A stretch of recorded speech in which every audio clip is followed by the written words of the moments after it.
Hi guys, मैं हूँ जूनी और आप लोग देख रहे हैं जस्ट एक्सप्लेन। और आज मैं एक्सप्लेन करने जा रहा हूँ टाइनी किंग का एपिसोड नंबर 18। और हाँ, लास्ट में एक ज़रूरी इन्फॉर्मेशन है या फिर कहूँ अनाउंसमेंट है, जो भी कहना कह लो। बट हाँ, लास्ट तक बने रहना, ठीक है। और बिना किसी डिले के एपिसोड स्टार्ट करते हैं। इस एपिसोड के स्टार्ट में हम लोग देखते हैं बेबिन को, और वो किंग बोस्से को पूछता है कि उसका प्लान क्या है और वो मिरर का नाम क्या है। उसको जानना जरूरी है ताकि वो डैडा को वापस ला सके। जिस पर कि किंग बोस्से उसे कहता है कि आज तक उन्होंने जिसके साथ भी काम किया है वो सभी लोग काइंड हार्टेड पर्सन थे, यानी कि दयालु, और बेबिन भी उनमें से एक है। जिसके बाद कि वो बेबिन को बताता है कि उस मिरर का नाम मिरांजो है और वो उसे सबसे प्यारी है। जिसके बाद कि दूसरी ओर हम लोग अपीस को देखते हैं और वो काफ़ी तकलीफ में होता है और वो शायद मरने ही वाला होता है। और तभी उस चूहे की हेल्प से हेलिंग और बाकी सब वहां पर पहुंच जाते हैं और अपीस दोरश को कहता है कि वो जाकर मिरांजो की हेल्प करे। और वो इस बात पर रोने लगता है कि वो मिरांजो की हेल्प नहीं कर पाया।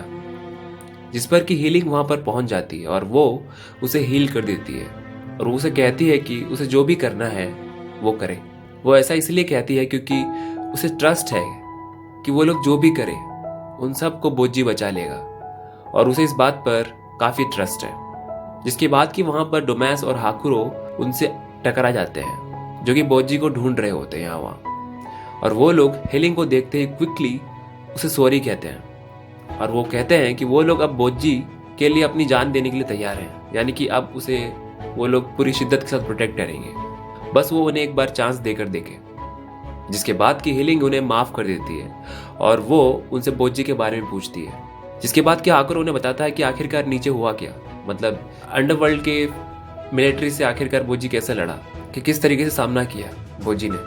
जिसके बाद कि वो लोग बोजी के बारे में पूछते हैं और अपीस उन्हें बताता है कि वो इस तरफ गया हुआ है। जिसके बाद कि वो तीनों यानी कि अपीस, डोमैस और हाकुरो उस तरफ की ओर निकल पड़ते हैं और उनके पीछे पीछे दोरिश भी अपनी एक बिना टांग और बिना आंख के उनके पीछे पीछे जाता है। मतलब यार, एक आदमी का टांग कट गया और तू ऐसा बोल रहा है? हाँ यार ठीक है, चलो चलो छोड़ देते हैं इसको। जिसके बाद कि हम लोग वापस बेबिन और किंग बोस्से को देखते हैं और वो बेबिन को अपने पास्ट और मिरांजो के बारे में बता रहा होता है। वो उसे बताता है कि मिरांजो उसके लिए एक मॉम और एक टीचर जैसी है। और वो उसे बताता है कि जब वो जवान था तब वो स्ट्रॉन्गेस्ट फाइटर को ढूंढकर उनसे लड़ा करता था और उन्हीं की खोज में और वो होमा किंगडम पर पहुंच गया। और वो एक मैजिकल किंगडम था, यानी कि वहां पर मैज यानी कि जादूगर रहा करते थे। और वहां पर वो मिरांजो के डैड से लड़ता है, जो कि एक काफी अच्छे विजार्ड थे। और वो उस फाइट में उसके डैड की डेथ हो जाती है, पर मिरांजो की मॉम बोस्से को माफ कर देती है और उसे हील भी कर देती है। एक्चुअल में मिरांजो की मॉम काफी काइंड वुमेन होती है और वो यही चीज मिरांजो को भी सिखाती है कि किस तरीके से उसे काइंड बनना है। और उस टाउन के लोग भी काफी काइंड होते हैं और उसी के साथ मिरांजो भी उसकी मॉम की तरह काफी काइंड और इंटेलिजेंट थी। पर उनके किंगडम में फाइट चल रही होती है और ये फाइट गॉड और उनके बीच में होती है, क्योंकि हर एक किंगडम पर गॉड का राज हुआ करता था और होमा एक ऐसा किंगडम था जो कि उनसे लड़ने की ताकत रखता था। और वो लोग उनके साथ अपनी फ्रीडम के लिए लड़ाई कर रहे थे और इस फाइट में बोस्से भी उनका साथ देता है गॉड से लड़ने के लिए।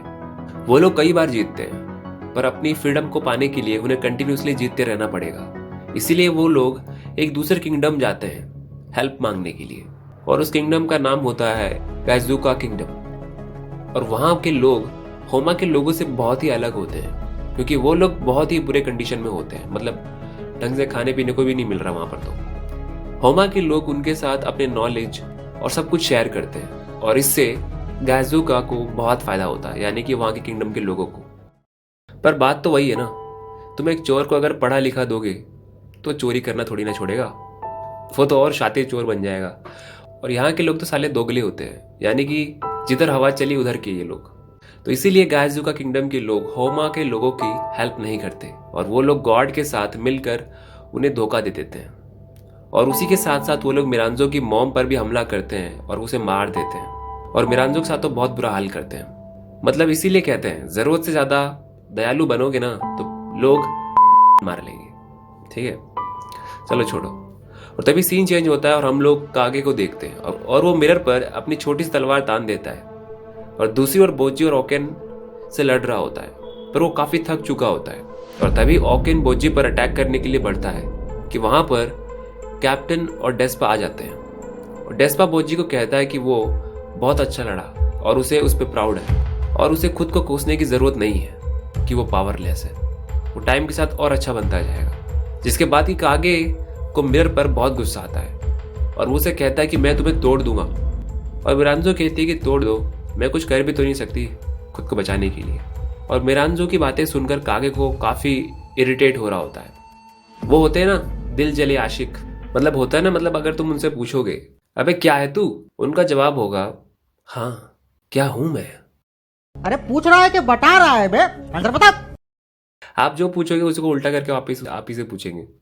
और डेस्पा लाइटनिंग का यूज करके उसे वापस से शॉक देने की कोशिश करता है, पर वो यानी कि ओकेन इस बार किसी तरह से बच जाता है और वो लाइटनिंग से बचने का तरीका ढूंढ लेता है। जिसके बाद कि कैप्टन उस पर अटैक करने के लिए आगे बढ़ता है, पर ओकेन उस पर स्वॉर्ड से अटैक करके उसे घायल कर देता है। जिसके बाद कि डेस्पा उसे यानी कि ओकेन को अपनी ओर बुलाता है और उसी के साथ हमें डेस्पा के बारे में मालूम पड़ता है कि उसकी टेक्निक है ऑब्जर्वेशन और टैक्टिक्स, यानी कि हम लोग जैसे चेस में अप्लाई करते हैं ना वैसे ही। वो अच्छी तरीके से जानता है कि कौन सा अटैक होने वाला है और उसे रोकना कैसे है।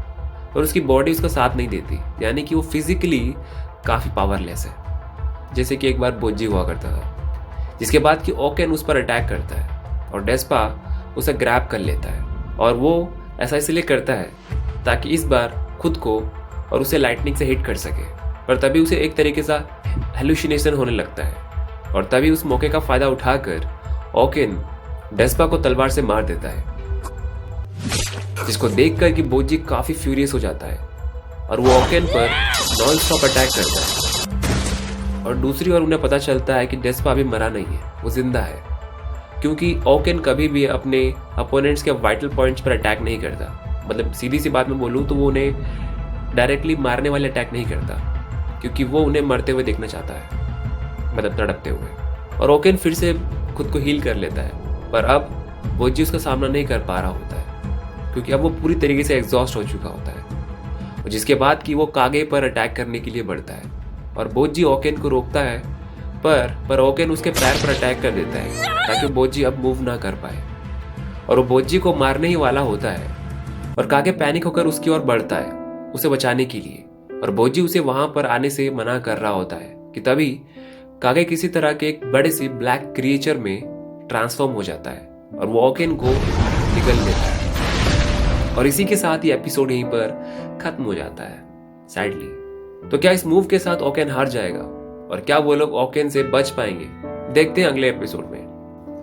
और हाँ, जाने से पहले इस चैनल को सब्सक्राइब कर दो, और अभी 1200 सब्सक्राइबर हो चुके हैं। Thanks for that, very very thanks for that.